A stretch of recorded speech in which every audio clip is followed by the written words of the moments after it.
Hola, ¿qué tal amigos de la Gran Aldea? Bienvenidos a esta conversación que vamos a tener el día de hoy con varios periodistas, amigos muy bien informados y con una gran capacidad de análisis y de información.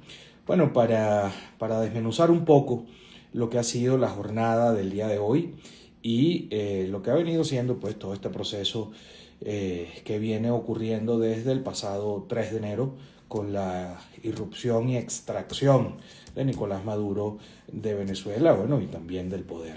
Entonces, vamos hoy a conversar, como les decía, con varios amigos periodistas, con Adriana Núñez Rabascal desde Venezuela, con Francia Sánchez desde Estados Unidos, también con Roberto Denis de Armando Info desde Bogotá. Y bueno, entre todos vamos a llevarles junto con ustedes una visión pues de lo que han venido siendo, de lo que ha venido siendo todo este proceso, por supuesto, como siempre hacemos, sustentándonos en los hechos y bueno, teniendo un análisis,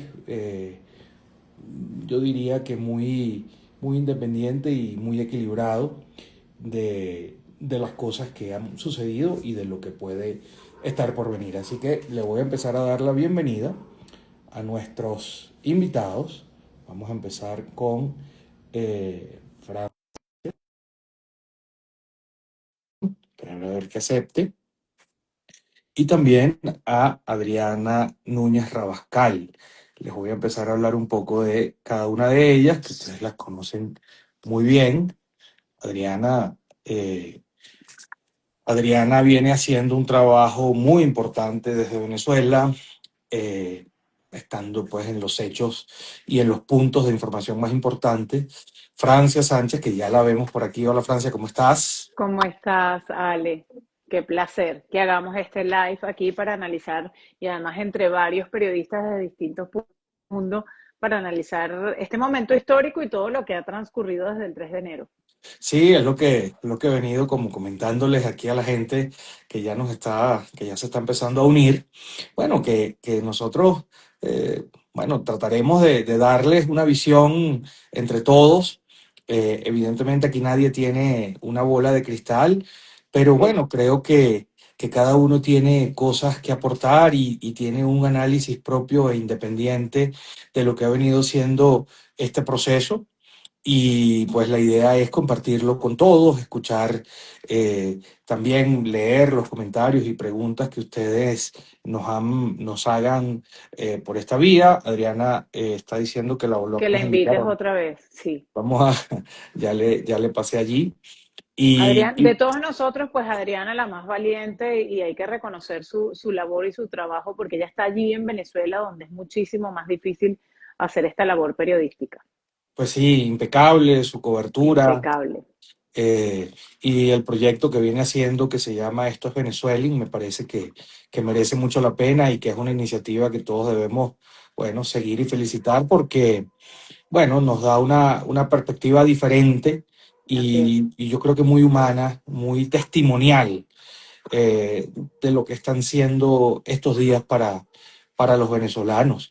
Pero bueno, mientras Adriana se une, Francia, ¿cuáles son tus primeras impresiones de lo que ha sido el día, de lo que fue la reunión inicialmente en la Casa Blanca y de lo que luego fue, pues, bueno, el encuentro con los senadores en el Capitolio? Mira, me ha Adriana, parecido súper González. emocionante y positivo, Alejandro. No sé cómo lo ves tú, además, todo lo que ha dicho a su salida María Corina Machado, tanto de la reunión con Trump, el almuerzo que tuvo con Trump en privado, y la reunión que tuvo con los senadores. Hay frases que me llamaron muchísimo la atención. Ahí está Adri. ¿Cómo estás, Adri? Perdonen que no veía bien la invitación, pero sigue hablando, Francia, que te estaban esperando que dijeras tu opinión. Chica, bueno, que me parece que este día histórico, además me pareció muy emocionante. Vi con muy buen semblante y muy contenta a María Corina a su salida a dar declaraciones a los periodistas. Dijo muchas cosas, entre ellas que se podía contar con Donald Trump para lograr la libertad de Venezuela. Tuvo un gesto de regalarle precisamente lo que tanto se preguntaba uno, ¿no? Que ella había dicho que le iba a dar el premio Nobel de la Paz a Trump, que tanto lo quería y que se siente merecedor de ese premio y ella tuvo el gesto de darle la medalla. Ya la organización del Premio Nobel de la Paz había dicho que el premio no es transferible, pero ella sí le dio la medalla original de oro, además con una placa, con un mensaje a Donald Trump, y me parece estratégico y muy inteligente de su parte, conociendo lo que es Donald Trump, el ego de Donald Trump, y esto es lo que llaman en psicología la psicología de la influencia. Esto le abre muchas puertas a María Corina Machado de entrada en esta reunión. ¿Cómo lo ven ustedes? Bueno, Adriana, primero, ¿cómo sientes tú que ha sido seguido esto desde Venezuela? La gente ha estado atenta, ha sentido que ha habido interés por la información que se genere desde Washington, o el tema de los presos políticos, por ejemplo, sigue teniendo el protagonismo fundamental en Caracas y en el país.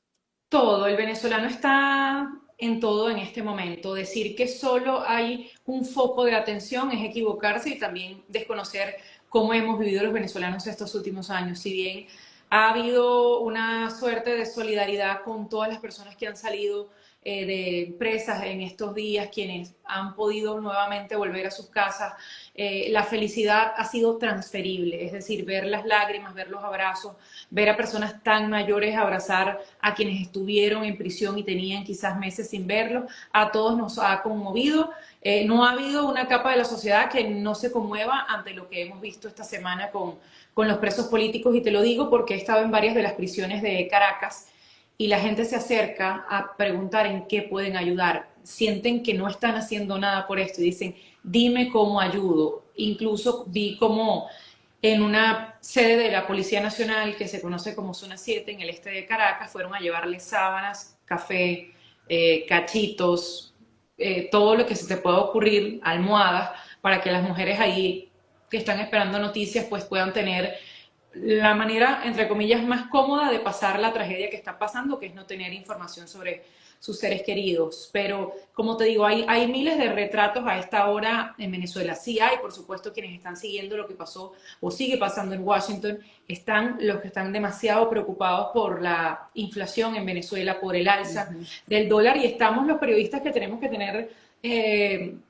la mente en varios escenarios. Por ejemplo, yo antes de entrar con ustedes estaba siguiendo la memoria y cuenta, la rendición de cuentas de Delcy Rodríguez ante la Asamblea Nacional, que terminó creo que cerca de las 5:40 de la tarde. Y si me permiten, más allá de hablar de María Corina, que quizás ustedes pueden haberlo seguido con mayor holgura que yo, porque estaba viendo la memoria y cuenta, les dejo cosas que sí creo que van a ser parte del panorama por estos días. Y es que habló de un par de fondos que van a ser justamente utilizados para el dinero que llegue desde esta venta de petróleo. Voy a decirles algunas de las citas que tomé. La agenda energética de Estados Unidos no es nueva. Estamos en medio de una agresión y una feroz amenaza, pero intentando moldear una relación energética. Obviamente, esto busca dar a entender este nexo que está haciendo PDVSA ahora con Estados Unidos, después de que dijimos que no le íbamos a enviar una gota de petróleo si invadían nuestro territorio. Quiero presentar un proyecto de ley orgánica para derechos socioeconómicos. El sistema de precios es acordado, no punitivo. Esta ley será para proteger a consumidores, para que bienes y servicios sean de calidad. Una ley orgánica de aceleración de trámites que permita desaplicar una norma cuando un trámite esté impidiendo la llegada de inversiones. Y también hablaba de una reforma parcial de la ley de hidrocarburos, que es donde yo creo que hay que poner el acento en estos días, cuando la mirada está en el petróleo venezolano y en si esos ingresos de los que tanto se habla van a llegar realmente a esos fondos de los que habla Delcy Rodríguez y se van a reparar las escuelas que se vayan a reparar o se vayan a dotar los hospitales que haya que dotar. Pero en líneas generales, a eso fue lo que se refirió Delcy Rodríguez en su memoria y cuenta. Adri, y tengo entendido que esta reforma de la ley de hidrocarburos tiene básicamente en su contenido las exigencias que hicieran las petroleras para invertir y regresar a Venezuela. Es decir, que esto podría venir desde Estados Unidos y tomando en cuenta que el presidente de la Asamblea Nacional es Jorge Rodríguez. Es una condición porque debe existir un marco jurídico, un marco legal para que estas petroleras puedan trabajar y sientan seguridad económica para el retorno de la inversión, tomando en cuenta que, bueno, que a Trump le quedan 3 años. No tengo claro si realmente son todas las exigencias que pudo haber hecho Estados Unidos, pero lo que sí está claro es que Venezuela ahora insiste en que va a tener esas relaciones de cordialidad con Estados Unidos, va a tener esas relaciones económicas, tanto que en la primera reunión que tuvieron los diputados de la nueva Asamblea Nacional con Delcy Rodríguez, ella insistía en eso, hablaba incluso de una recuperación del sistema eléctrico, Ujú, de ha tenido muchas intervenciones de Delcy Rodríguez hablando del ámbito económico y del ámbito petrolero.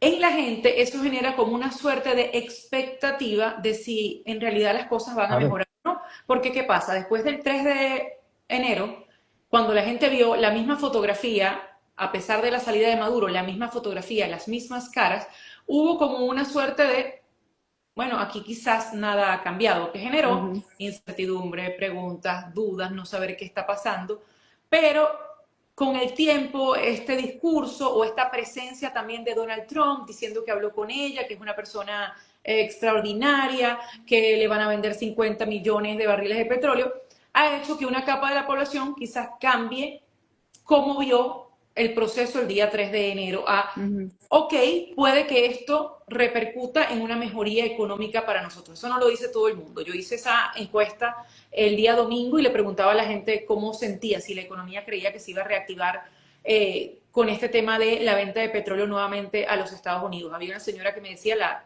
industria petrolera está acabada, no creo que eso ocurra.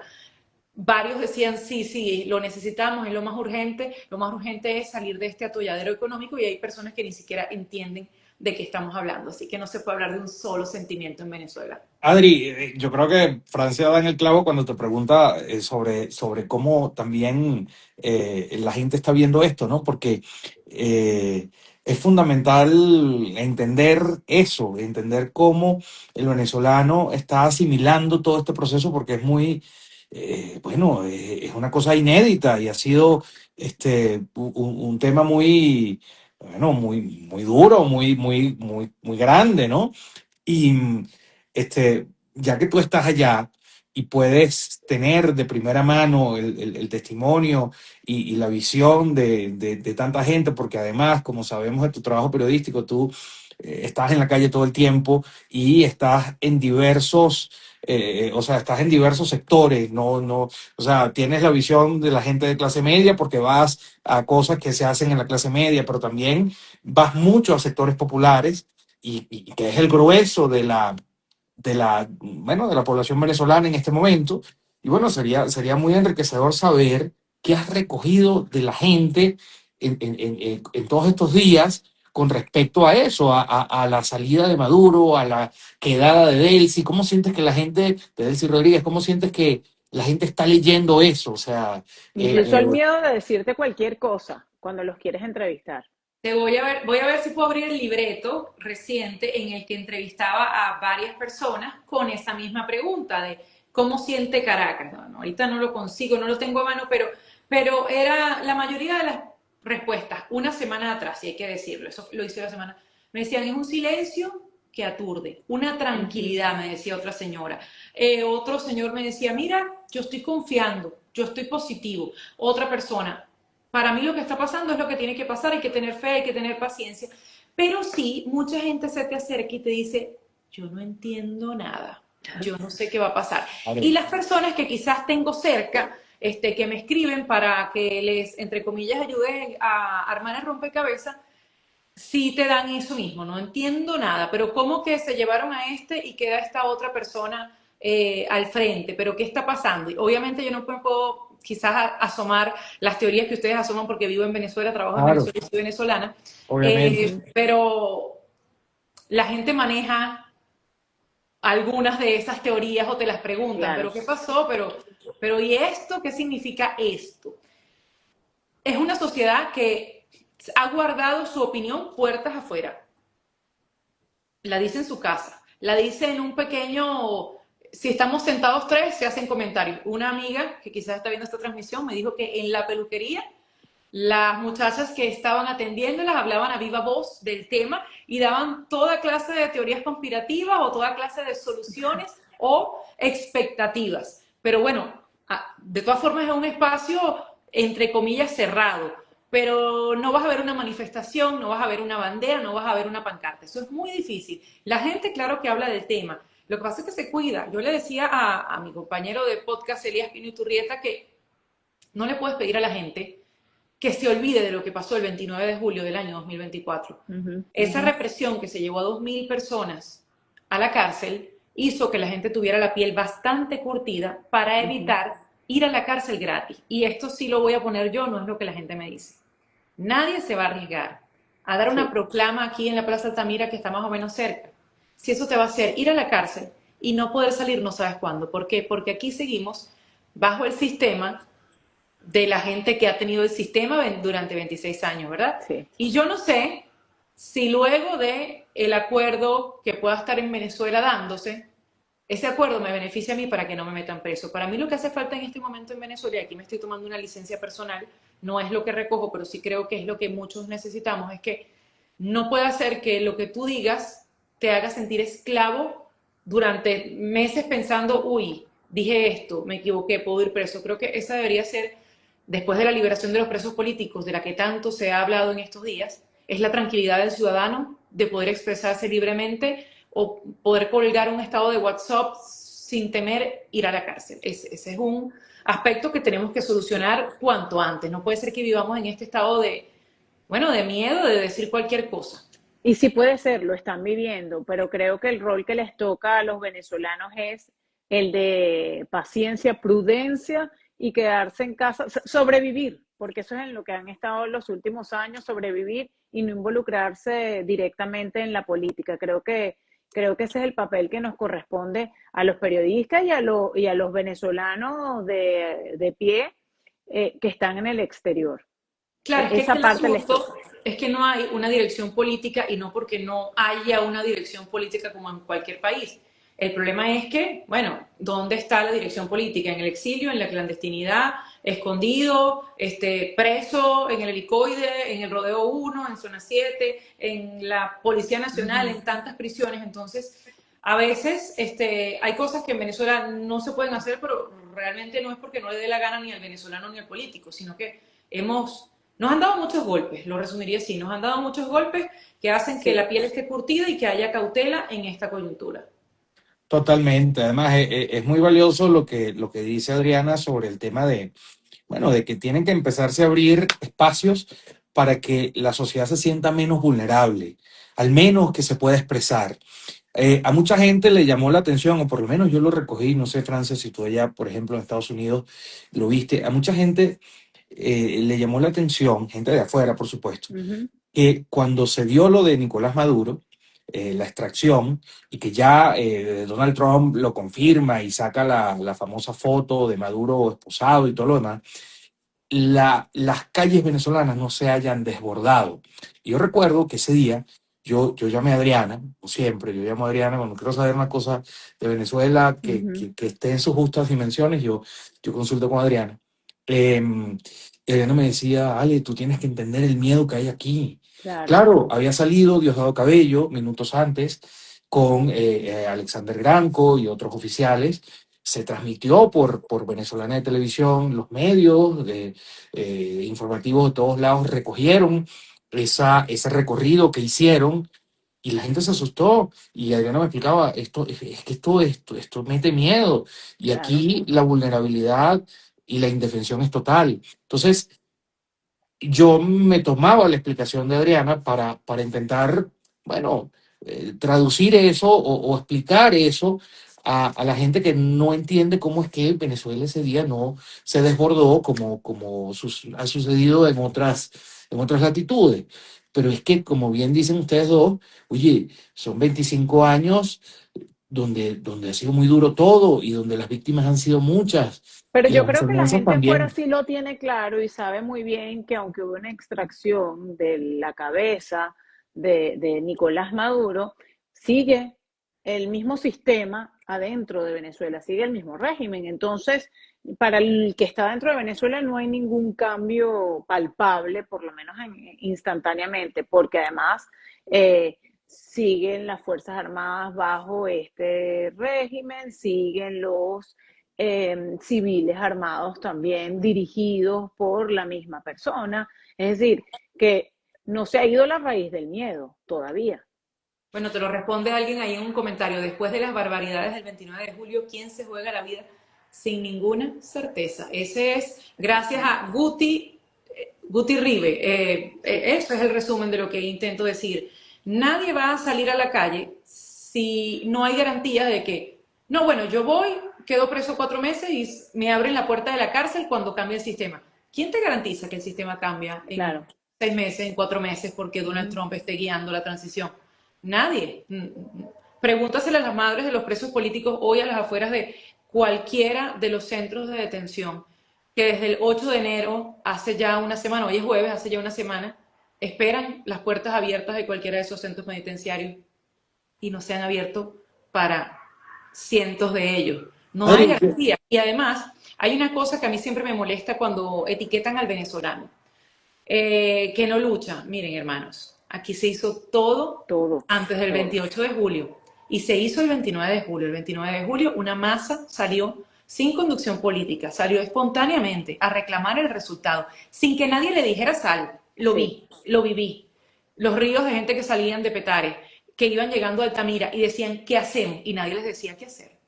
Esa gente estuvo presa. Entonces, ¿cómo hoy, sin dirección? Porque a lo mejor si hubiese una dirección que les diga, haz, esa gente, Adri, pero es eh, que sería irresponsable que haya una dirección desde el movimiento opositor que quiera movilizar a la gente. Ya sería irresponsable, es arriesgarla. Ya se sabe que eso se intentó. Yo creo que dentro de Venezuela no se pueden movilizar. Creo que tenemos que esperar. Aquí ya ni siquiera dependemos del liderazgo político opositor, que sí, o sea, yo yo creo que creo el que tema es, hace como lo te que tiene en digo, sus manos. todo tiene matices. Es decir, tampoco la inmovilización de la sociedad es una opción. Pero sí tiene que haber garantías de eso, de movilidad. No las hubo antes del 28 de julio, pero no era esto que vimos el 29. A partir del 29 lo que vimos fue duro, porque no eran solo colaboradores de la campaña, era gente normal, gente que estaba en Sí. una pizzería, gente que estaba cerca de una manifestación, gente que estaba mal parada, sencillamente. Ujú, ujú. Pero a la idea que quería ir es, ha habido imágenes de, bueno, personas que han salido de la clandestinidad en las últimas horas y yo no sé si, y me gustaría quizás que ustedes tienen unas visiones más amplias que las mías, si sienten que este espaldarazo de Trump o esta suerte de, entre comillas, transición guiada, bueno, hará que haya una mayor garantía para quienes decidan salir de la clandestinidad o volver a Venezuela para hacer política, porque hace falta hacer política, porque tampoco puede estar todo el mundo metido en su casa rezando el Padre Nuestro y comiendo galletas mientras vemos una transmisión o mientras tenemos a, los que tienen hijos tienen un hijo afuera trabajando y viendo, ¿será que se va a meter en un problema o no? O sea, tiene que haber garantía Ujú, para que la ujú. gente haga política como se debe hacer política en cualquier país del mundo, ¿no? bueno, yo he estado, no sé cómo lo ven ustedes, pero yo pienso que hay mucha preocupación por el rol que va a jugar o que a lo mejor no está jugando tanto la oposición que encabeza Edmundo González y María Corina Machado con la plataforma unitaria, como la sociedad civil. Ujú. Porque pareciera que en estas primeras instancias o en estos primeros momentos de este proceso, bueno, los interlocutores o los protagonistas son la administración Trump y obviamente el chavismo en cabeza en este caso de los hermanos Rodríguez y de Delcy Rodríguez. Ujú. Pero yo siento que no necesariamente eso tiene que ser así. Yo creo que si eso es así, o si eso permanece así, no va a ser bueno para la mayor parte de los venezolanos, porque como dice Adriana, oye, esto tiene que ser un proceso útil a la gente. Y nosotros, cuando digo nosotros me refiero a la sociedad civil, tiene que empezar a hacer todo tipo de exigencias que permitan que Delcy Rodríguez, la presidenta interina, demuestre si de verdad ella está colaborando, como bien dice Trump, o si Si no lo tiene la está haciendo. voluntad. Ujú. Es decir, pero eso no va a ocurrir por ósmosis, como dice Adriana, eso no se va a lograr todo el mundo en su casa, este, viendo los medios que se pueden ver o siguiendo las transmisiones que se puedan hacer. Eso tiene que empezar a darse y a articularse. Yo entiendo que la articulación ahorita entre los partidos de la oposición con el liderazgo, digamos, con la cabeza del liderazgo, no está muy fluida, no porque haya problemas, sino porque, bueno, simplemente en estos primeros instantes, bueno, había mucho que entender, como le dice la gente a Adriana, oye, yo no entiendo nada, bueno, es que es muy difícil entender. Ujú, ujú. Nosotros tampoco es que entendemos demasiado, o al Sí. menos yo.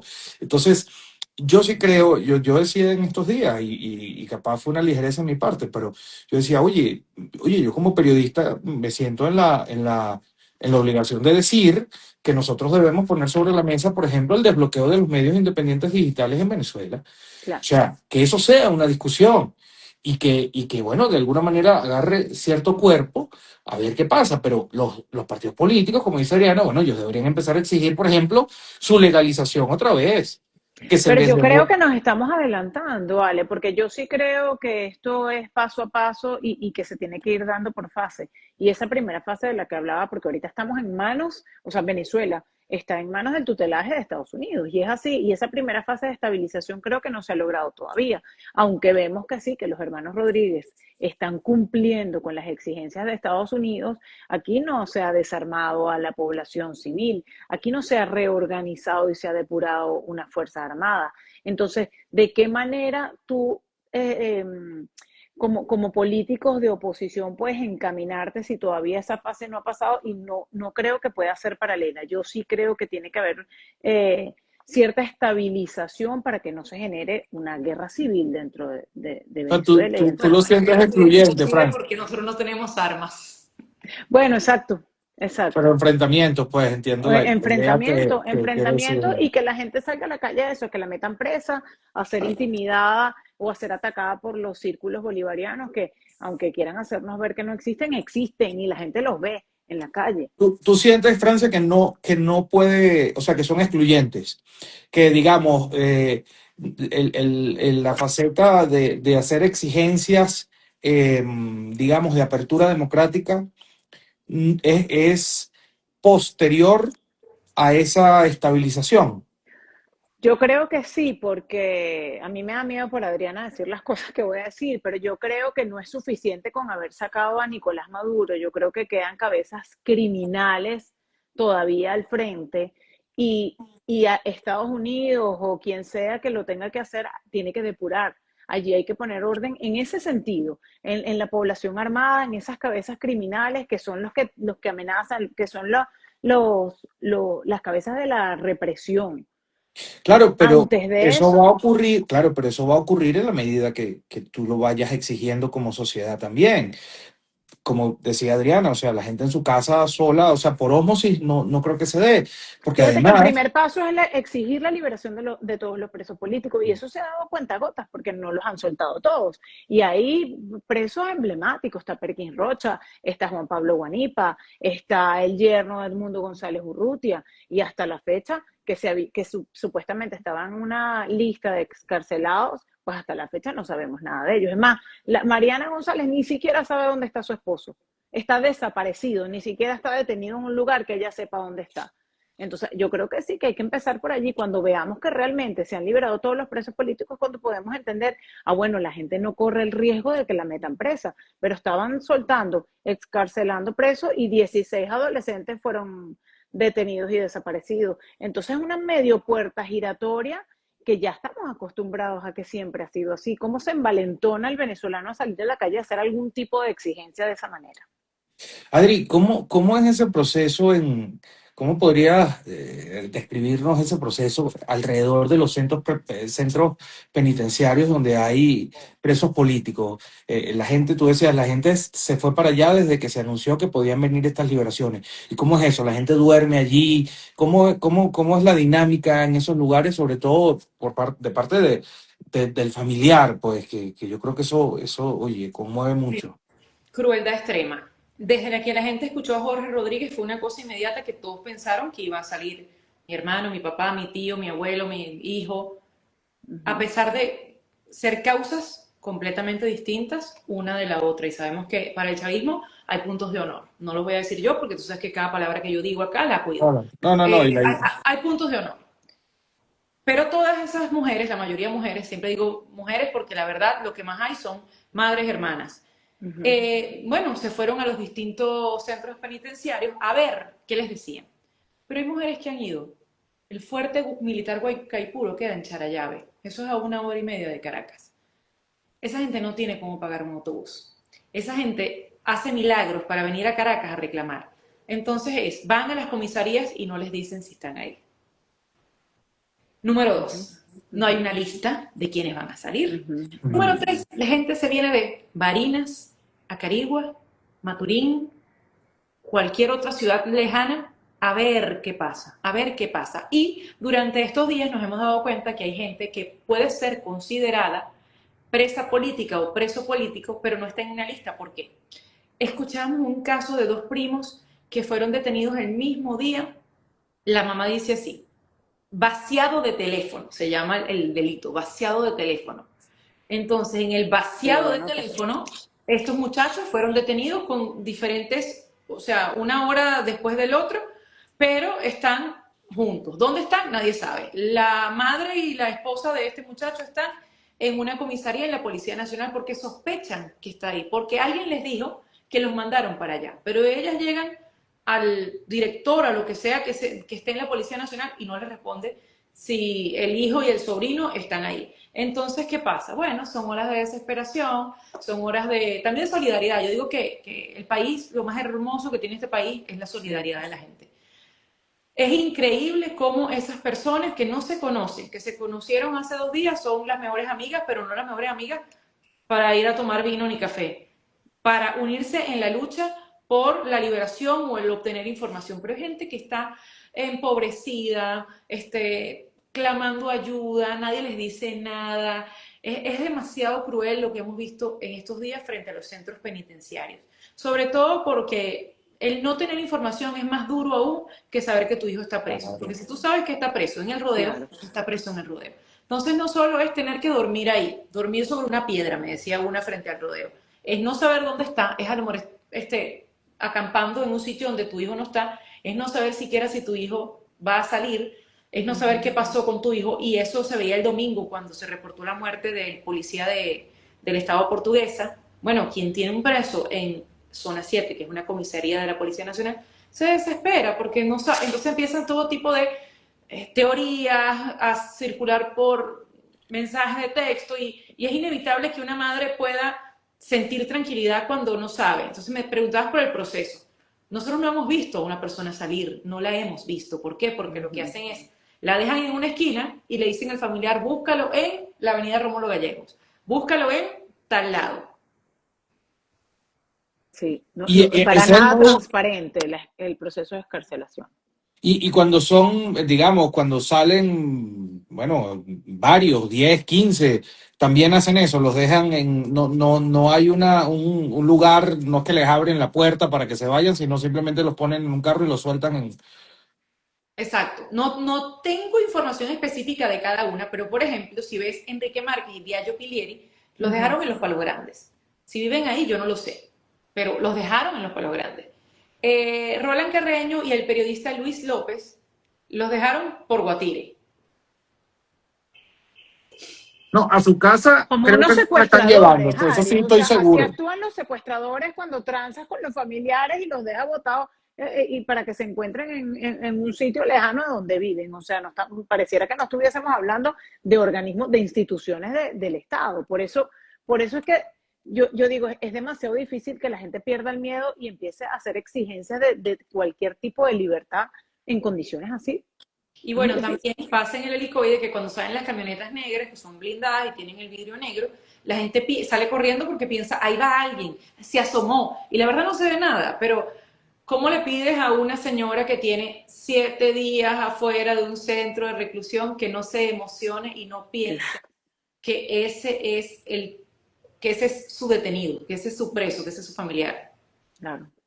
Pero fíjate que lo que describe Adri te da un punto a ti, Francia, con tu intervención de antes. Es decir, oye, con toda esa crueldad que innecesariamente se Ujú, despliega, ujú. oye, ¿cómo haces tú para que después no haya un espíritu de cierta revancha, ¿no? O sea, porque la verdad es que es una crueldad innecesaria y terrible, y difícil oye, de manejar. Esa es la verdad. Y que la gente, lo que decía Adriana, tiene la incertidumbre si de verdad aquí va a haber un cambio o vas a arriesgar tu vida y te vas a arriesgar a que te metan preso pensando en que, bueno, mira, a Trump le conviene el tema de cómo se manejó el tutelaje con esta gente, con los Rodríguez y económicamente, bueno, yo estoy obteniendo lo que quiero, que es el monopolio de la empresa petrolera, mira, me sirve con esta gente y el venezolano que está adentro se quedó entonces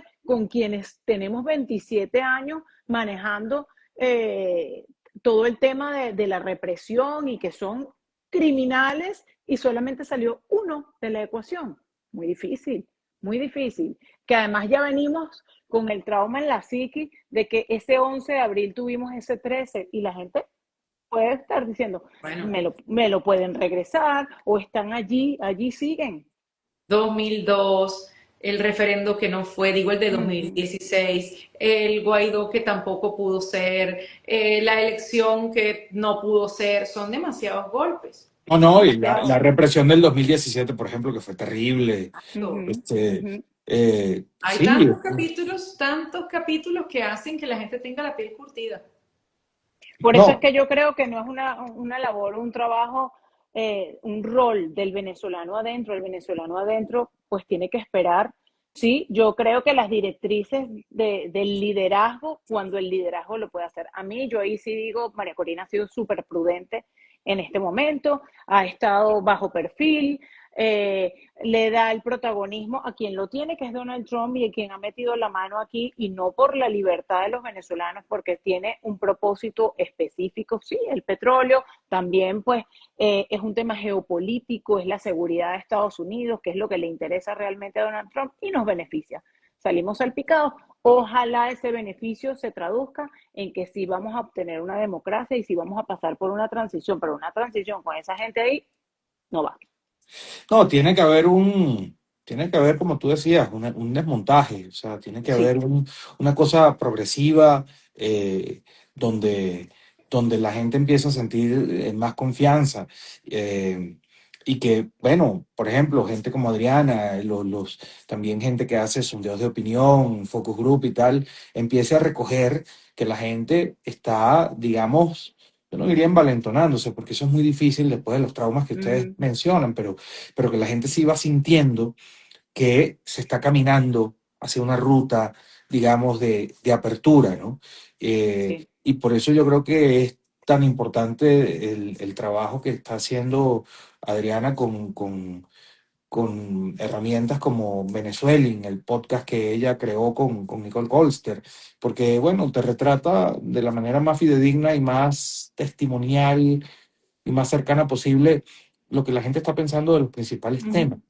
Y eso es fundamental no perderlo de vista, porque si este proceso no es útil al venezolano, es poco lo que va de repente a significar en términos generales, pues, porque yo no creo que el interés del venezolano sea simplemente que, Que ¿sabes? mejore Que la economía. sí, porque más allá de que eso sí genera, bueno, Claro. oye, un cierto bienestar, sobre todo después del foso de donde viene Ujú. la economía venezolana y después de los últimos, no sé, 10 años, eso sí va a generar un bienestar, pero es que la gente quiere también tener garantías de poder establecer un futuro en el país. Y no es nada más la gente. Tú lo decías con el tema petrolero, y Adriana también cuando explicaba la ley de hidrocarburos. Las compañías petroleras, y está el caso de Exxon principalmente, no van a invertir o no van a hacer grandes inversiones en Venezuela hasta Ujú. que no haya un marco jurídico que les Claro. ampare. Y ese marco jurídico es imposible que de verdad tenga credibilidad si lo sigue encabezando esta gente que hasta ahora lo ha hecho y que ha tenido el poder durante los últimos años. Entonces, oye, una apertura democrática es lo que nos conviene a todos, y es hacia donde todos debemos remar. Pero imagínate tú, si las empresas petroleras necesitan que se les garantice que no va a haber abusos, imagínate tú lo que puede requerirlo una familia indefensa, Ujú. este, que no tiene dónde quejarse ni cómo protegerse de cualquier atropello que se le pueda dar, ¿no? ¿Cuántos acuerdos no se han cumplido? Eso es lo que tenemos también atrás. ¿Cuántos acuerdos se han hecho que no se han cumplido? A mí, yo veo y celebro que se estén modificando y se estén haciendo en la Asamblea Nacional renovaciones de las leyes, y porque, bueno, porque lo están haciendo ellos mismos, pero una vez que se reinstitucionalice el país, porque hay que hacerlo, bueno, ahí sí tiene que arrancar esta transición. Yo creo que ahí sí es el momento en que tú ya busques la manera de que se independicen los poderes allí. No hay poderes independientes. ¿A dónde acude la gente que se siente indefensa? A un Tribunal Supremo de Justicia, es de ellos. ¿Cómo convocas unas elecciones? El CNE es de ellos. En la Asamblea, bueno, en la Asamblea porque ahorita están presionados a hacer leyes que le convenga y leyes que entonces van a quedar allí, que ellos van a tener que tener el yugo en la garganta para poder cumplirlas. Así es. ¿Tú sientes, Francia, que la administración Trump oye, es consciente de la complejidad de este proceso? Mira, De no lo manera, sé. Hoy María Corina Machado me sorprendió, dijo que ella estaba impresionada de lo bien informado que estaba Trump sobre la situación de Venezuela. Ojalá sea así.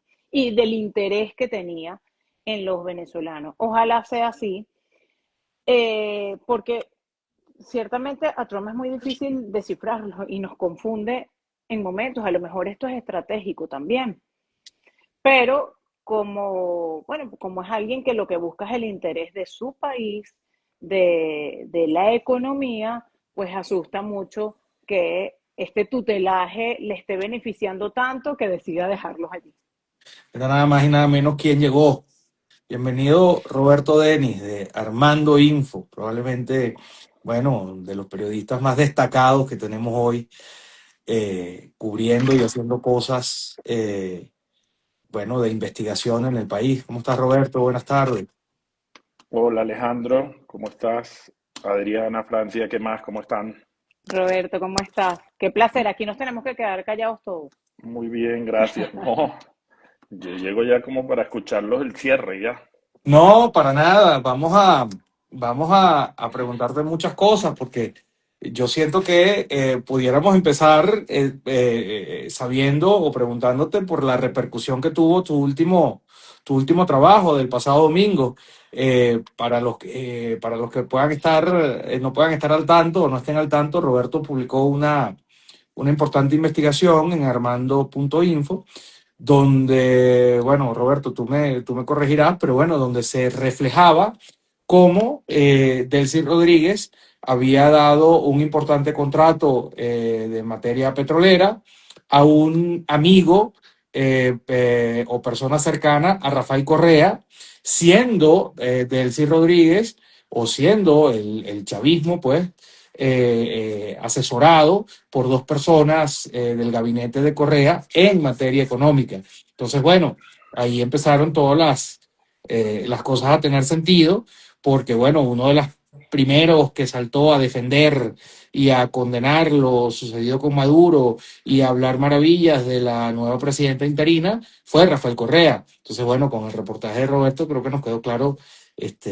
las razones que había detrás, pero Roberto, ¿qué feedback has tenido con el reportaje? Vi que Correa propiamente te tuiteó, te respondió, ¿no? Bueno, no, a ver, sí, como dices, ese reportaje lo publicamos el domingo. Básicamente nosotros tenemos rato en Armando Info publicando, digamos, quiénes están detrás de estos contratos de asignación, o sea, de estos contratos asignación de pozos petroleros que ha entregado Delcy Rodríguez en su rol de ministra de Petróleo, que por cierto viene muy a cuento por lo que dijo hoy ella ahí en su Asamblea. presentación en la Asamblea Nacional. Y en efecto, el domingo publicamos esa historia. Esa historia contaba que hubo una empresa que beneficiada con un campo en la faja petrolífera del Orinoco, el campo se llama Melones, etcétera. Eh, ese, que se me movió aquí el trípode. Ese contrato se lo dan a una empresa desconocida, registrada en España, pero detrás de esa empresa hay un empresario ecuatoriano que tiene nexos empresariales, societarios con exfuncionarios del correísmo, de Rafael Correa. Y como bien decías, eso ocurre en un momento en que dos de los asesores económicos estelares de Delcy Rodríguez son dos exministros de Economía y Finanzas de eh, Rafael Correa, que son los señores Patricio Rivera y Fausto Herrera, que por cierto, en este diseño de esto que se llaman los CPP, que son contratos de participación productiva, que en la práctica son una suerte de privatización, por mucho que Ujú. le huyan al término y no lo digan, pero nada tienen que ver con el concepto anterior de empresas mixtas que implementó Chávez y que era basado, si mal no recuerdo, en la ley de hidrocarburos 2006-2007, no recuerdo ahora.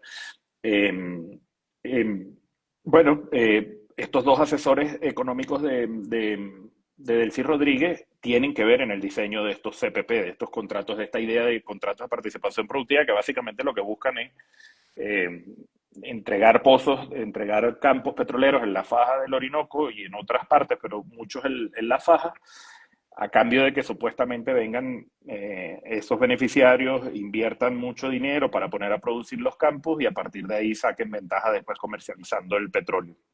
Y el miércoles, o sea, ayer, publicamos una siguiente entrega donde hay un paisaje, digamos, más completo de al menos de los que pudimos descubrir nosotros, que son hasta 15 CPP que entregó Delcy Rodríguez, además de este caso que conecta con el correísmo, digamos, hay otros que se sabe que uno de los que está detrás es aparentemente Alex Saab, en otros casos es Ramón Carretero Napolitano, el otro empresario panameño que fue sancionado recientemente por el Tesoro y que también es muy cercano a Nicolás Maduro y Cilia Flores.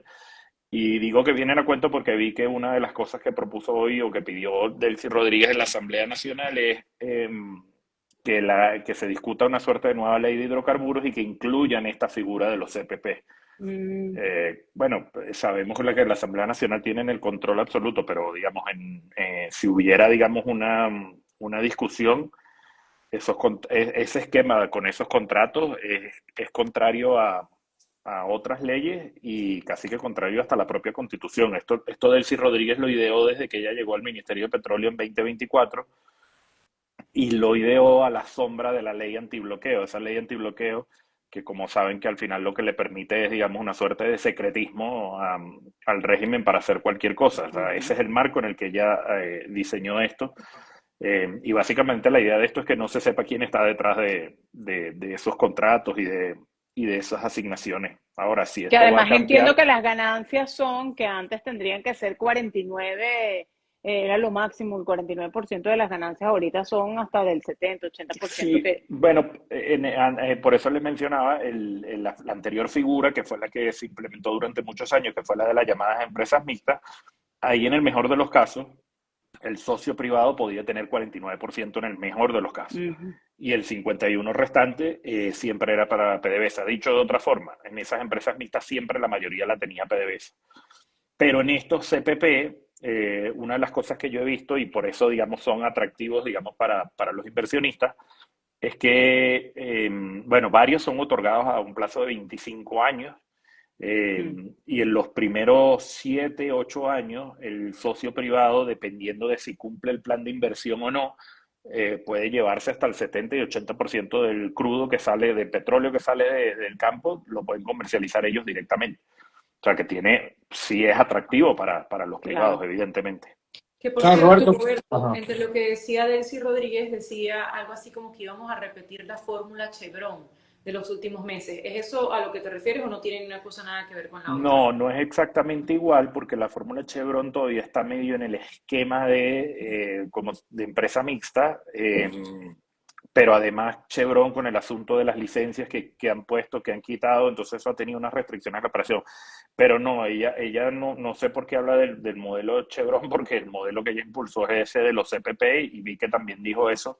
Eh, Quizás a lo mejor es, digamos, anunciando una suerte digamos, de posibles nuevos inversionistas, digamos, americanos, si en efecto vienen Ujú. grandes empresas al estilo Chevron. No lo sé si lo dijo por eso, yo no escuché todo el discurso de ella, Estoy buscando la cita Pero, textual. pero ya te digo, Chevron no opera bajo un CPP. Ojo, aunque también es interesante la pregunta, Adriana, porque si uno cuando intenta indagar sobre esto, gente que sabe mucho de la industria petrolera, que conoce y gente de adentro te dice que, bueno, todos los acuerdos con Chevron están guardados bajo siete llaves, porque también hay la sospecha de que muchas de las cosas que se han firmado, al menos hasta ahora, son contrarias a otras leyes y no se sabe muy bien los términos, digamos, de todo lo que se ha acordado con Chevron, pero Chevron no opera bajo la figura de los CPP, de los contratos de participación productiva.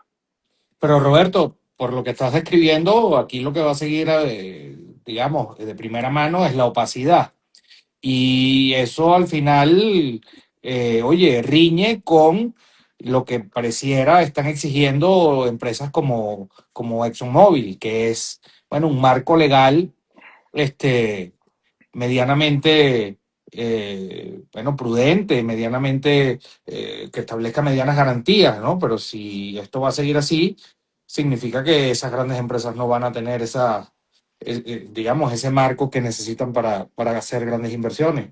Y yo creo que hay dos cosas, ¿no? Porque, a ver, una es en efecto eso que tú mencionas y quedó expuesto en esa reunión que tuvo Donald Trump con los CEO, con los representantes de las petroleras, digamos, probablemente las más grandes del mundo que estuvieron allí en esa reunión en la Casa Blanca, que tiene que ver con el asunto del marco jurídico, ¿no? Ujú. Yo creo que por eso es una señal que ya del CEO da, al decir, no, es que hay que cambiar la ley de hidrocarburos, eso es un mensaje. Ahora, ¿qué se va a aprobar, cómo se va a aprobar y cómo se va a operar? No lo sé, pero evidentemente ya ahí Delcy está torciendo el brazo, ¿no? Una vez más, digamos, con respecto a la petición de Estados Unidos, porque cambiar la ley de hidrocarburos, eso Mm, para el chavismo, porque recordarán que esa ley se aprobó en tiempos de Chávez y eso era sacrosanto, digamos, dentro ujú. de esa lógica dogmática que tuvo durante mucho tiempo el chavismo, eh, que bueno, que ahora parecen ya haber tirado a la basura, ¿no? Entonces eso es una cosa, ¿no? Hay que ver qué se aprueba finalmente. Hasta ahora el esquema de los CPP ha operado así porque, bueno, Delcy Rodríguez maneja como maneja el Ministerio de Petróleo y manejaba PDVSA y como les digo, esto estaba amparado en la ley antibloqueo. Es evidente que ninguna empresa petrolera importante, seria, ni siquiera grande, pequeña, no tiene que ser, va a firmar nada enmarcado dentro de la ley antibloqueo. O sea, eso no, eso a mí me cuesta creer lo que ocurra, más allá de que las empresas al final lo que buscan es ganancias, pero digamos, si no hay unas garantías sólidas de ese marco jurídico, seguramente no, o buscarán otros esquemas que fomenten a lo mejor la opacidad o vías alternas, pero no abiertamente, no abiertamente. Y después pasan dos cosas, ¿no? Una es con propiamente Exxon. Yo no recuerdo ahorita la cifra exacta, pero Venezuela le debe plata a Exxon de la época digamos, de las expropiaciones y todo lo que hizo Chávez. Exxon fue, si mal no recuerdo, primero fue a la Corte, al Centro de Arbitraje de París primero y después fue al CIADI en Washington. Y ahí en ambas instancias Exxon ganó los laudos arbitrales y eso le daba, creo que eran mil y tantos millones de dólares que tenía a su favor, digamos, Exxon. Es decir, que la República, Venezuela le debe. Y con ConocoPhillips eso era todavía mayor. Yo no sé si era, el reclamo era de varios miles de millones y ellos ganaron el laudo. Como les digo, yo no tengo fresco esa cifra, pero era, si son 7 8 mil millones, a lo mejor es poco. O sea, fue un laudo Mira, muy grande, fue un laudo muy grande que ganó también ConocoPhillips en, En el CIADI. En el CIADI, y quizás por eso también Delcy menciona el asunto Chevron, ¿no? Es como decir, bueno, Chevron se ha sido más flexible en estos esquemas que otras petroleras, ¿no? Quizás, pero también he sabido y he visto y ha circulado hoy que aparentemente ya varias petroleras de otros lugares, o sea, me refiero a Repsol, la española Repsol, creo que la italiana Eni, y no sé si la francesa, una de las francesas grandes también, aparentemente que ya están en conversaciones con el Departamento del Tesoro como para tener las licencias necesarias para ir a operar a Venezuela. ¿Y crees que estas empresas van a permitir que ese sistema que lleva como charcutería del sí siga funcionando así en PDVSA? Y no sé, digamos, no sé, como les decía, cuando uno habla con expertos y gente que ha seguido muchos años el tema petrolero y la industria venezolana, les dice de entrada que el CPP es muy atractivo para los inversionistas privados. Ujú, ujú. Claro, tiene, como digo, tiene sus riesgos si no hay un marco jurídico sólido detrás, ¿no? Además que ya, Claro. bueno, con estos casos que vimos en la época de Chávez, ya varias empresas lo vivieron. Eh, El punto es eh, que empresas pueden ser de esos CPP, porque el tema es que en el caso de Delcy Rodríguez, esta gente es a los amigos, a las empresas de maletín, pero bueno, si vienen empresas extranjeras, empresas serias, de verdad, pues ya sería un cambio, ya es algo sí, distinto. el primer punto va a ser, digamos, bueno, ¿cuál va a ser el criterio para otorgar estos CPP? CPP. Además, ¿qué pasa Ujú. con lo que está firmado, no? Porque por Exacto. mucho lo que está firmado y alguno querrá reclamar a partir de lo que ya tiene firmado también.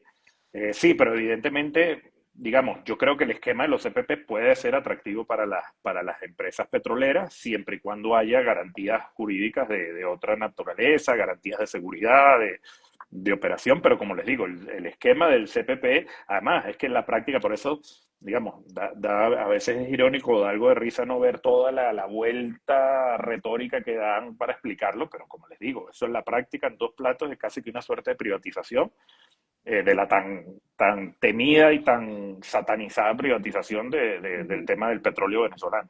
Pero Roberto, Por ¿cómo va a cierto. haber perdón Adri, ya te doy la palabra, ¿cómo va a haber un esquema medianamente legal o con medianas garantías si el Estado sigue siendo manejado, bueno, por quien lo está manejando? A ver, al punto que el propio presidente Trump dijo en estos días, cuando salió de la reunión esa con los grandes magnates del mundo energético, que no le había gustado la reacción de la ExxonMobil y que, bueno, dijo, no sé si fue con estas palabras exactamente, pero como que la garantía soy yo, la garantía es Estados Unidos y que yo estoy al frente. Eso lo dijo el presidente Trump. Entonces, no sé de qué. Bueno, es que yo no sé, Alejandro, a ver, y al final ahí hay que hacer un poquito de especulación, pero no, yo no lo sé. Pero digamos, aquí también hay una realidad que se está imponiendo y que yo creo que es lo riesgoso, ¿no? Digamos, ese respaldo tácito que está haciendo Donald Trump de Elsie Rodríguez como administradora es un mensaje. Eh, y si todas o las petroleras se van a plegar o no y van a estar dispuestas a ir a hacer negocios rápidamente a Venezuela, otras esperarán o a lo mejor unas buscarán a lo mejor una inversión, digamos, muy pequeña, no grandes inversiones, sino una inversión pequeña que dé ciertos réditos a corto plazo, a lo mejor para ver cómo evolucionan las cosas en Venezuela. Eso puede pasar, pero aquí ahí ya casi que hay que ir al asunto político, ¿no? Aquí hay un mensaje muy poderoso que está mandando Estados Unidos y desde mi punto de vista muy riesgoso y peligroso, y es ese, ¿no? Es como, bueno, aquí ya salimos del problema que era Nicolás Maduro, aquí vamos ahora a una estabilización, así lo ha dicho Marco Rubio, el propio Donald Trump, vamos al negocio petrolero y después ya se verá el resto, ¿no?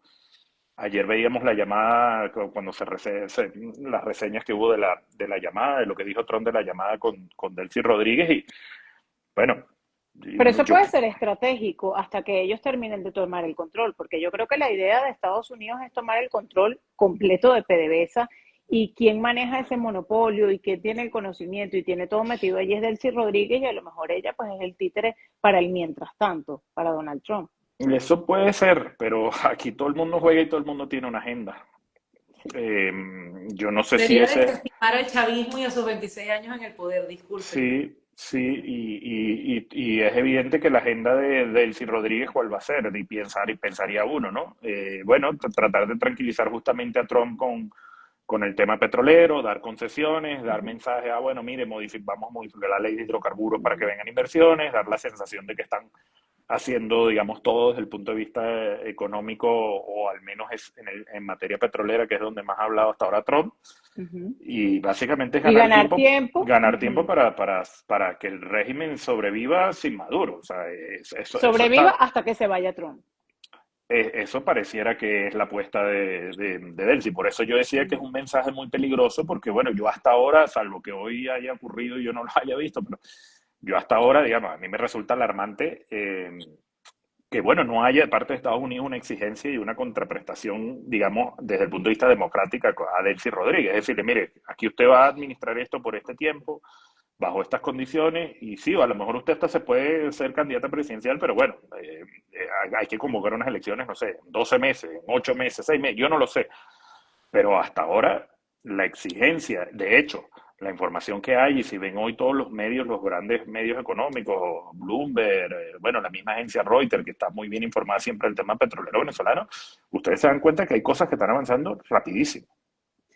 Entonces, ese es el problema, ¿no? Que aquí pareciera que la agenda del señor Donald Trump no es la agenda de la sociedad democrática venezolana, ni a lo mejor de toda la dirigencia opositora, no lo sé. Es que No hay un Roberto, cronograma para recuperar la democracia. es que lo venimos hablando, Roberto, sobre todo a partir de los testimonios que Adriana nos ha contado que ha visto en el país, ¿no?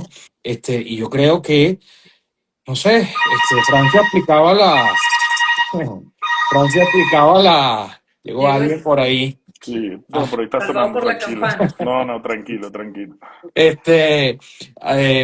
Francia explicaba un poco la complejidad que representa en este momento, oye, articular políticamente o hacer exigencias, pero nosotros, de alguna manera, hay que lograr que el mismo interés y la misma intensidad que está poniendo la administración Trump en el tema de los negocios petroleros, oye, vaya también en función de una apertura democrática o de unas condiciones o unas garantías democráticas, porque es que si no, vuelvo a decir, no es un proceso útil del todo a la mayoría de los venezolanos. Adri, tú ibas a decir algo, ¿no?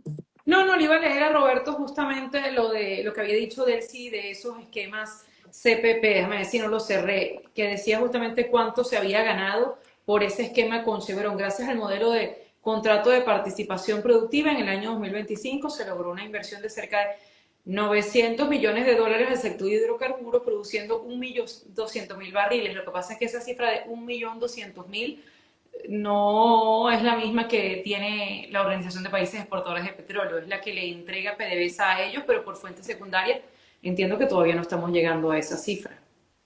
No sé si No, estoy de y acuerdo. además está mezclando peras con manzanas, está metiendo varias cosas. Como digo, Chevron, que se sepa hasta ahora, los campos donde opera, no los está operando bajo CPP.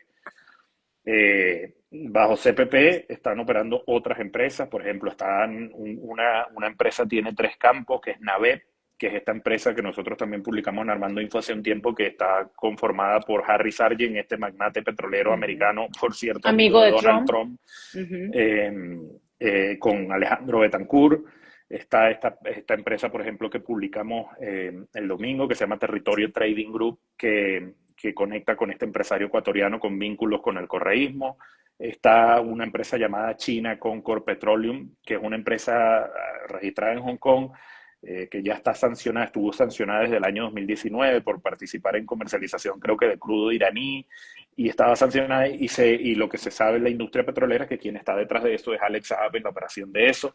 Y está otra empresa, por ejemplo, Hainan Bray Energy, registrada en Hong Kong también, que es una empresa que maneja Ramón Carretero Napolitano, el otro empresario que les decía. Pero Chevron no opera bajo CPP, así que no sé por qué ella lo dice.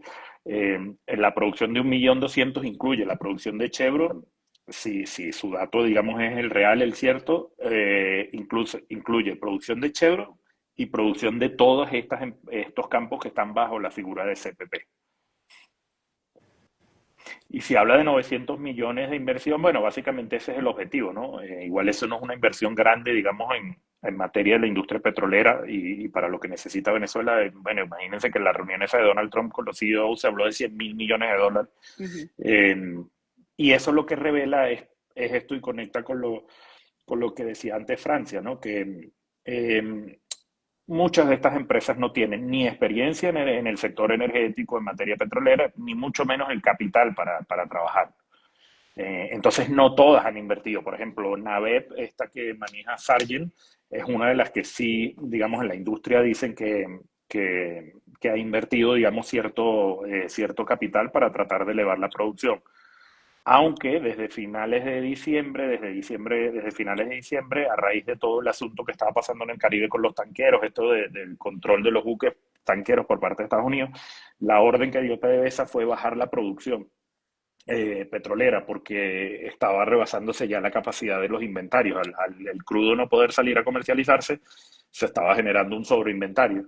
Y la única manera de evitar un problema mayor de eso era bajar la producción. Y para que tengan una idea, en la faja petrolífera del Orinoco, la producción al veintitanto de diciembre eran 600 y tantos barriles.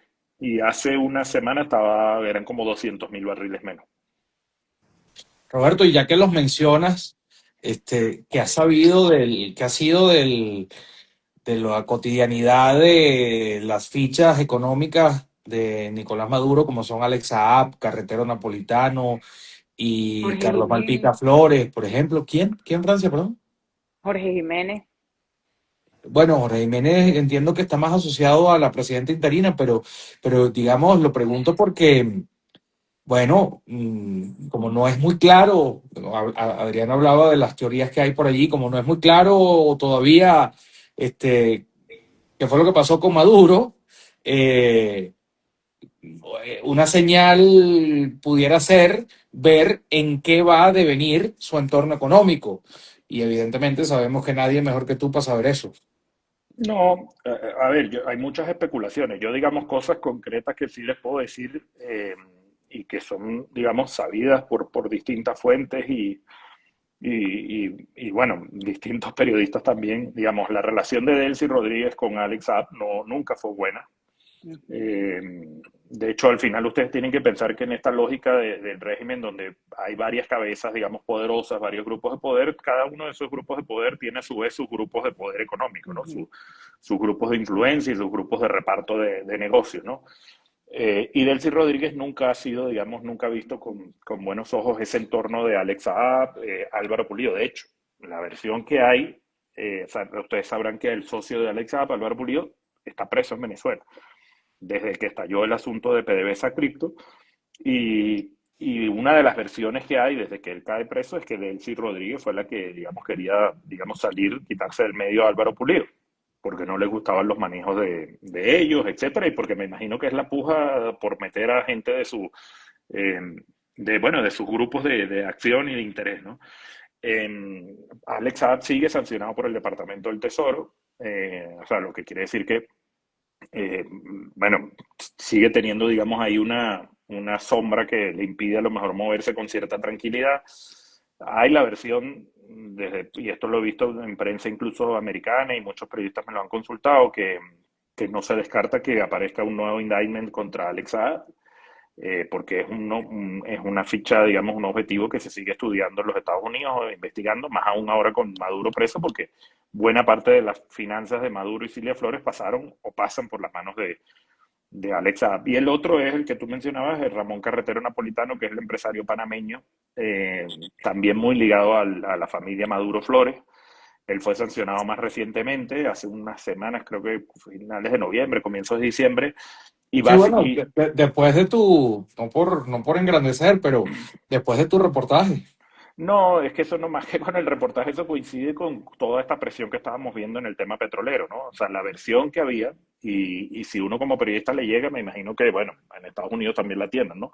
La versión que había es que el gran, digamos, el principal actor que estaba comercializando petróleo de PDVSA, esquivando las sanciones y haciendo mil maromas para comercializarlo, era Ramón Carretero Napolitano. Incluso parte del combustible, el crudo, perdón, el petróleo que iba a Cuba, quien estaba a cargo era Ramón Carretero Napolitano. Eso después se comercializaba en Asia, el resto se comercializaba en criptomonedas, etcétera. Todas, o sea, digamos, unas vueltas financieras más opacas que otras que hacen imposible casi de auditar realmente lo que pasa en PDVSA y el dinero que se ha perdido ahí. Bueno, y digamos, yo no quiero especular porque, bueno, no lo sé, pero digamos, aquí hay una característica que es muy obvia y siempre la vemos y el chavismo en eso, digamos, el chavismo tiene muchos grupos y fuerzas internas y ujú. pugnas, pero la verdad es que cuando está en juego el poder, ellos tratan de jugar todos alineados, así sea en cámara, y tratan de jugar alineados en preservar el objetivo más importante que es ese, ¿no? Conservar el poder.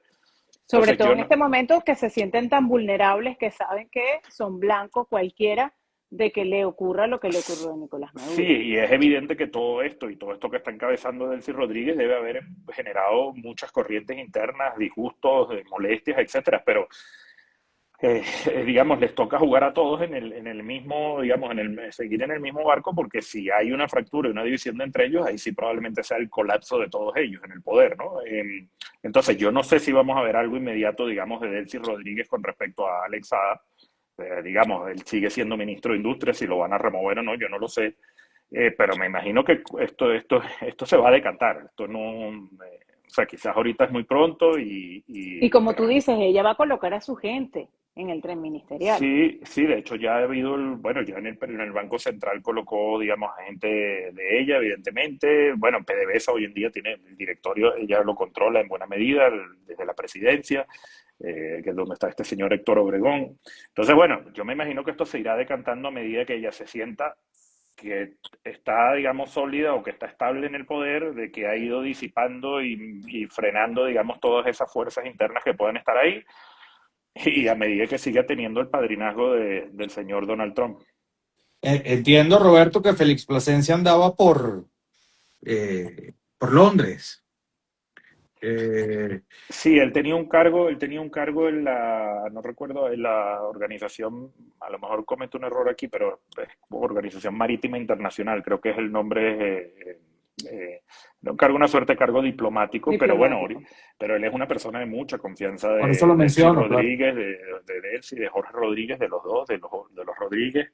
Y bueno, tiene mucha experiencia diplomática. Yo sospecharía, por ejemplo, que ese es una persona que va a ir a ocupar o el puesto de canciller o el puesto de embajador de Venezuela en Washington si finalmente se abre la embajada venezolana allá. O sea, Bueno, porque seguramente porque fue el enviado a Washington, de hecho. sí, de hecho, lo que hemos visto en prensa es eso, que él fue el enviado allá y que casi que él fue enviado, llegó allá hasta con visa de turista, ni siquiera nada, sino llegó allá a hacer todo este, digamos, este lobby, este intento para que atendiera, para que Trump o se reuniera o hablara con Delcy Rodríguez. Wow. O sea, creo que el flujo informativo no va a parar en los próximos días. O sea, Adriana, ¿cómo lo ves tú? Este pico que está teniendo sobre Venezuela, sé que ustedes, los periodistas que están allá, están exhaustos porque además les ha tocado trabajar muchísimo para poder dar cobertura a todas las cosas y poder responder al interés que ha generado Venezuela, bueno, en prácticamente todos los medios importantes del mundo. Es que yo creo que ya esto cambió de lo que pasó el sábado 3 de enero al tema económico, al tema petrolero. Eso ya quedó en otro asunto. Ahora creo que la auditoría en cierta forma puede estar en algo que le quería leer a Roberto, pero cada vez que cierro la computadora se me pierden las cosas, que es parte del discurso que daba Delcy Rodríguez. Decía, yo quería anunciar que cualquier divisa que ingrese irá a dos fondos. Protección social para mejorar el ingreso de los trabajadores, para que las divisas vayan directamente a hospitales. No sé si soy La yo, pero perdimos. No, no tiene Adri, audio. Ya va, aguántate, que es que ahora se... sí, ahora Ah, sí. ajá, Ajá. perdona. Que hablaba de dos fondos, la creación de dos fondos, uno de protección social para mejorar el ingreso de los trabajadores y un fondo de infraestructura con una plataforma que transparente ese uso de recursos, comillas, y que esté desprovisto de corrupción. Es decir, para mí aquí ya el tema del sábado 3 de enero es otro asunto en Nueva York y el tema ahora es qué va a pasar con la renta petrolera, cómo se van a administrar esos supuestos recursos que van a venir a Venezuela, cómo es eso que nosotros solo vamos a comprar lo que haga Estados Unidos. Ahí va a haber y se van a necesitar periodistas como Roberto o como todo el equipo quizás de Bloomberg, de Reuters, que se atienden el ámbito económico y atienden este tipo de fondos para que de verdad se pueda, bueno, si se puede decir la palabra auditar, pero revisar que esto se haga desprovisto de corrupción, citando a la hoy presidenta interina. Bueno, pero segundo, o sea, si nos dejamos llevar por lo que estás diciendo, entonces de verdad que el tema democrático y el tema Pero de... ¿no les parece una buena señal el que Donald Trump haya recibido hoy a María Corina Machado y de la forma que lo recibió? ¿O te parece que es solamente un saludo a la Te bandera? pregunto yo a ti, Francia, siendo un poquito abogado del diablo. No hubo foto. Ciertamente la reunión entiendo que se extendió un poco más de lo que estaba Igualmente con previsto. el Senado. Ujú. Ajá, no, exactamente. Hubo 14 senadores, eso estuvo muy bien, pero en el caso de Trump, no sé, oye, pareciera que hay una inconformidad con algo, con ella, y que por eso de repente no le ha dado el protagonismo que ella merece, porque lo merece. Eh, O ¿Cómo no lo es el ves tú? momento para dárselo. Yo no sé, yo a veces pienso, y a lo mejor peco de inocente, pero a veces pienso que puede ser estratégico porque ahorita está metido con una culebra de 1000 cabezas en Venezuela, y si estás tratando de estabilizar, manejándote con la misma gente que son unos criminales y que tienen en la mira a María Corina Machado, pues tampoco tienes que, por lo menos públicamente, demostrar que tienes alguna afinidad con ella o que la vas a meter en la ecuación. Pienso yo, pero que la haya recibido, aunque digan no, que la recibió por la puerta de atrás, que no hay foto, bueno, porque no es un presidente que está recibiendo. A mí sí me parece que es una buena señal que por lo menos la haya recibido hoy. Y sí, él tiene, como un niño malcriado, Donald Trump, además con un ego grandísimo, pues tiene esa rencilla del Premio Nobel de la Paz y quiere en ocasiones minimizarla, pero muchas veces también pienso que es un tema para confundirnos. Roberto, ¿te parece bueno, es un poco especulativo, pero Ya nos interesante la vamos, ¿no? opinión de ustedes dos? ¿Ah? Ya nos vamos, ¿no? Ya este es el tema de cierre. Pero no, te preguntaba, Francia contaba al inicio que Trump, que María Corina Machado le dejó La medalla. la medalla original del premio Nobel al presidente Trump. Este, ¿Tú sientes esto como estratégico o sientes que, bueno, al final lo que va a hacer falta de parte de ella, si quiere ser un verdadero factor, es dar un golpe de carácter en caso de que eso se pueda hacer? A ver, yo no, digamos, yo no cubro política y no sé, digamos, todas las estrategias que pueda haber detrás y de hecho, incluso de muchos de estos acontecimientos, uno, bueno, como periodista uno trata de hablar con mucha gente para, bueno, tratar de armar un rompecabezas y tener al menos una versión, digamos, consolidada, que es una parte del paisaje. Pero yo, a ver, yo coincido con Adriana y por eso yo decía que a mí me parece muy preocupante y casi que diría alarmante la situación. Es decir, aquí estamos ya hablando, o sea, la agenda dejó de ser el asunto político venezolano como si, se fue Nicolás Maduro y ya se acabó el problema. Eh, y la agenda está siendo fundamentalmente la agenda económica y la agenda, vuelvo a lo mismo, de estabilizar, ¿no? Eso lo dijo el mismo Rubio. Sí, Estabilizar petróleo y después el asunto la político. transición. Eh, es verdad, y yo creo que eso lo dice mucha gente, y no, o sea, es verdad que, digamos, desmontar un régimen como el que ya tenemos en Venezuela, que va para 27 años en el poder, no se hace de la noche a la mañana. Es verdad, por mucho que a ciertos factores no les guste, que, bueno, la oposición no ha demostrado tener, digamos, la fuerza política para traducir, por ejemplo, esa grandísima victoria electoral que fue la del 2024 en poder político real, que era asumir, digamos, el poder, ¿no?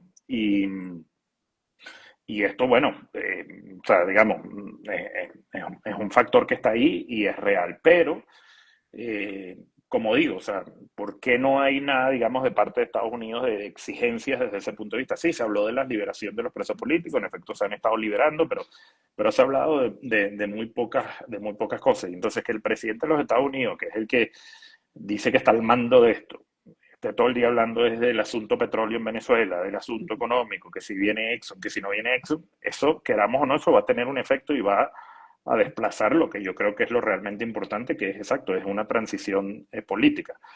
Yo a lo mejor es que soy un pesimista por convicción, pero yo no veo ni en Delcy, ni en Jorge Rodríguez, ni en el resto de lo que queda del régimen, la disposición a avanzar a una transición democrática. O sea, yo no la veo. Bueno, entonces, Yo en ellos tampoco. si esto no es, digamos, una presión de la comunidad internacional, un empuje de la comunidad internacional, pues ellos no lo van a hacer. Y quizás ahí lo que va a tocar, y yo no lo sé, insisto, yo no soy dirigente, o sea, no cubro política, ni hablo mucho con dirigentes políticos, pero yo creo que María Corina Machado estaba enfrentando este dilema desde hace mucho tiempo, ¿no? ¿Cómo conciliar la agenda democrática de cambio de política que requiere la sociedad venezolana y que demanda y que clama la sociedad venezolana? Bueno, con esta ambición personal y esta agenda particular de Donald Trump, porque insisto, yo creo que es una agenda muy particular de Donald Trump, ni siquiera es la agenda del Departamento de Estado. Yo no estoy convencido que Marco Rubio esté, digamos, del todo alineado en esto que está haciendo, como Donald Trump está llevando esto, ¿no? Entonces ese es el gran desafío, a mi modo de ver, hasta el día de hoy no se ha logrado. Eh, y bueno, mencionaban lo de la visita, sí, yo creo que, bueno, la visita está muy bien, pero a mí más que la visita, a mí me parece un muy mal mensaje lo de ayer de Donald Trump de decir que Delcy Es Rodríguez fantástica. es Ujú. fantástica, que la llamada fue muy buena, porque además quienes saben mucho de diplomacia y todo esto, digamos, hace la llamada el día antes que se sabe que está esperando a María Corina. Entonces, digamos, esos son mensajes y hablar así de Elsie Rodríguez antes de recibir a María Corina, insisto, yo creo que esto va más lejos porque mucha gente dice que lo del Nobel y que es un tema personal. Yo creo que esto no va por ahí. Yo creo que Donald Trump está pesando demasiado esa imagen que él tiene de la oposición venezolana de su primera administración. Ahí Donald Trump lidió con el interinato, lidió con todas las fuerzas de oposición venezolanas que en ese momento eran las principales, y ese plan, digamos, ya sabemos cuál fue el desenlace qué desenlace tuvo y que se quemó también. No diría la figura de Donald Trump, pero varios de los funcionarios que estuvieron involucrados en esto de su administración, Elliot Abrams, Bolton y otros más. Entonces yo creo que él se quedó con esa foto y por eso él está convencido que lo que está haciendo es lo correcto, eh, pero también aquí no seamos ingenuos, o sea, es la agenda de él y es la agenda de negocio y es la agenda de petróleo, o sea, y yo creo que le toca a la dirigencia política opositora, y a mí no me gusta decir estas cosas porque yo no tengo que sugerir nada, pero yo creo que le toca, bueno, ahora nacionalizar la discusión, ¿no? Entonces no va a haber elecciones en Venezuela hasta que el señor Donald Trump diga, porque además, según la constitución venezolana, dependiendo de si es falla absoluta o no absoluta, Correcto. debe haber unas elecciones. Entonces, que aquí se esté digamos, no voy a decir plácidamente, pero que se estén naturalizando que, bueno, que las elecciones serán que entonces cuando diga probablemente Donald Trump, yo creo que eso es entrar en un escenario donde el que va a salir beneficiado es el régimen, porque es quien tiene el poder y se va a estabilizar. Y toda esta inyección de fondos, si las llegara a ver en materia petrolera o de otras vías, se habla de una liberación de unos fondos del Fondo Monetario Internacional, etcétera. Quien va a beneficiar es a quien está en el poder. Eso para mí es evidente. Entonces, si todas esas concesiones desde el punto de vista económico se dan sin ninguna exigencia y contraprestación desde el punto de vista democrático, pues yo creo que esto va mal encaminado. Bueno, yo le pregunto, o sea, le voy a hacer una pregunta a Francia y después le doy la palabra a Adriana para que cierre la transmisión, pero yo he sabido que hay preocupación dentro de los sectores políticos de oposición, o sea, dentro de los partidos, precisamente por eso que acaba de decir Roberto, de que Delcy Rodríguez tenga el tiempo para estabilizarse y haga 4 o 5 medidas, digamos, efectistas, y eso le haga ser competitiva a la hora de una eventual elección, que evidentemente también va a ser en el momento que a esta gente le convenga. Recientemente me preguntaban en NTN 24 que si yo no pensaba que de repente en algún momento el chavismo va a intentar traicionar los acuerdos que haga con Trump o con la administración Trump. Y a mí me parece que es evidente que eso va a ser así, porque como decía Adriana, subestimar al chavismo es absurdo y significa que no se ha aprendido nada en estos 25 años. Pero es evidente que a la primera que puedan van a intentar revertir cosas que han tenido que hacer por la presión internacional y de la administración Trump. Pero sí sé que dentro de los partidos hay una preocupación como esa, o por esa razón. Y bueno, volviendo también a lo que decía Roberto, de la imagen que pueda tener Trump de la oposición venezolana, te pregunto, Francia, tú que tienes tanto tiempo en Estados Unidos y en la Florida, sobre todo, si el fracaso del interinato le costó o tuvo un costo político para Trump en su primera administración. Yo creo absolutamente Se te pierde un poquito, Fran.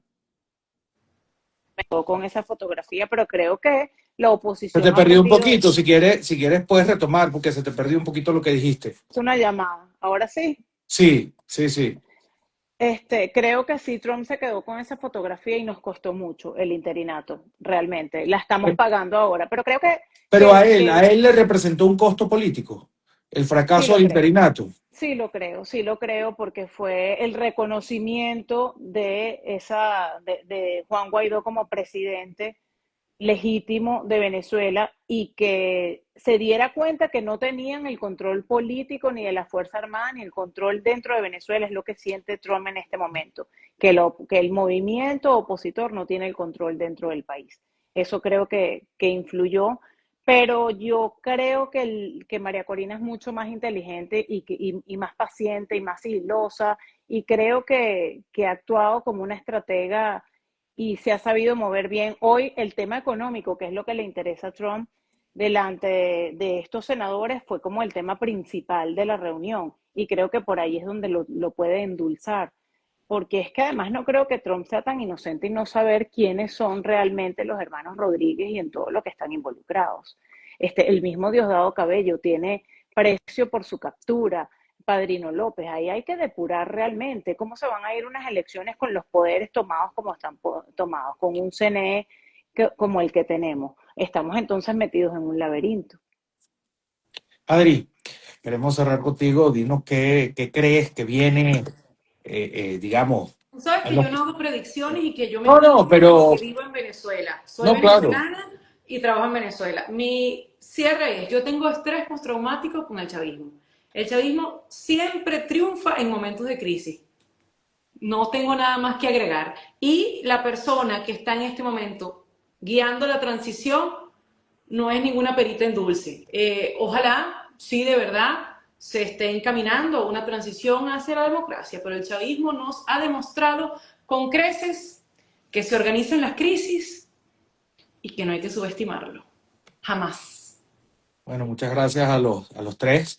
La verdad creo que ha sido una conversación muy interesante y enriquecedora para la gente que tuvo la cortesía de meterse en el live y sintonizarnos. Y bueno, ojalá que se repita, eh, porque siento que es momento también bueno, de tratar de ayudar con visiones, oye, independientes, transparentes, desde los hechos, como está Adriana.